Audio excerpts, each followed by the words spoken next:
we are given if x squared minus xy minus 6y squared equals to 0, we have to find the value of x divided by y. If you look at the equation carefully, you can see this is a quadratic equation.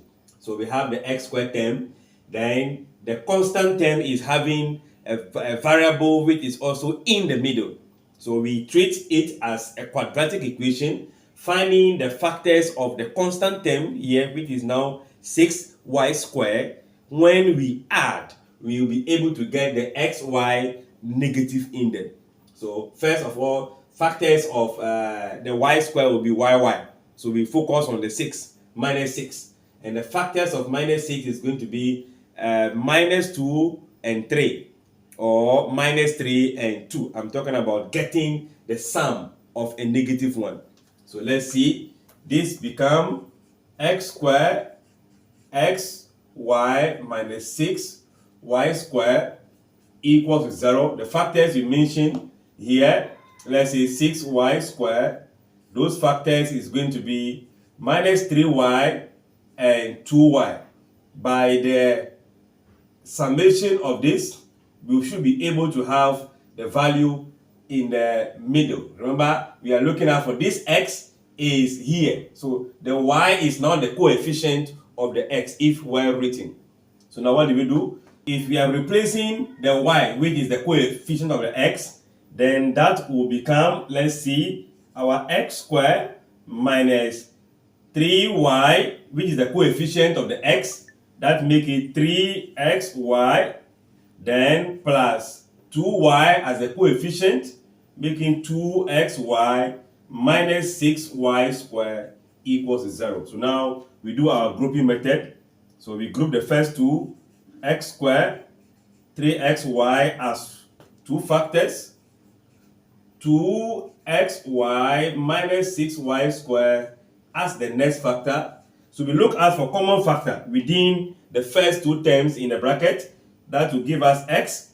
When this common factor divide x squared, you should be having x minus 3xy divided by x, 3y, then 2 and 6 has 2 in common, x, no x, y is a common factor. Dividing here by 2y leave you with only x. Dividing 6 by 3, 2 give you 3. Y squared divided by y give you y. All still equals what? 0. We still have a common factor in the bracket, so we keep the bracket as x minus 3y as a common factor, dividing to give you x, then plus what? 2y equals 0. If you watch my episode on factorization of quadratic expressions, we can see that right away from this place, we can move straight to this. But I wanted to show the steps. So from here, we can still move to this place directly. All right. Now let's see. We are having two brackets or two terms multiplied to give you 0. So it means that either the x minus 3y is the one that gives us 0, or x plus 2y, that is the one that gives us 0. So that either way, one of them will be 0. So we are going to keep the x, transfer the negative 3y to become positive 3y. What do we need? We are looking for y divided by x divided by what? Y. So I can easily find that from here by dividing through by what? By y. That means that I should be having y divided by x divided by y should be equals to 3 if I divide through. Or your x will become from here negative 2y, the same approach.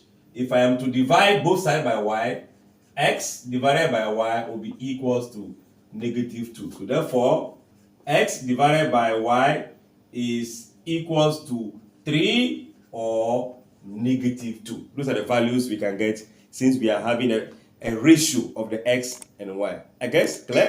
Like, share, comment, and subscribe.